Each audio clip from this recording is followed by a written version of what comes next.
Herkese salam, kanalımıza ve yeni videomuza hoş geldiniz. Tanınmış aparıcı Zaur Bəxşəliyev Instagram hesabında izləyiciləriyle yeni video paylaşıb.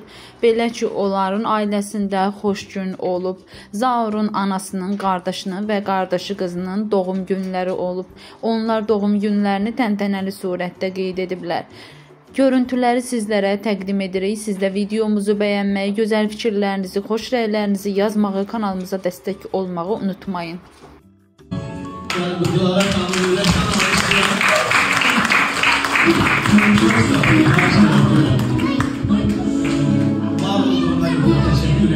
Bizdə ailədən kimin doğum günü olursa birinci Mahmud təbrik edirik. Çünki hər şeyin başında o dayanır. Hər şeyin kökündə, kötüyündə, bünövrəsində Mahmud dayanır. Hər zaman səsin arasında, hər zaman sənin nəfəsini hiss edir, hər zaman sənin varlığını hiss edir. Çünki biz bu həyatda nəyə, hansı uğra imzalamışıqsa, sənin sənədə olmuşdur. Burada da reklam qeylidir, onlara da söz ver bakalım.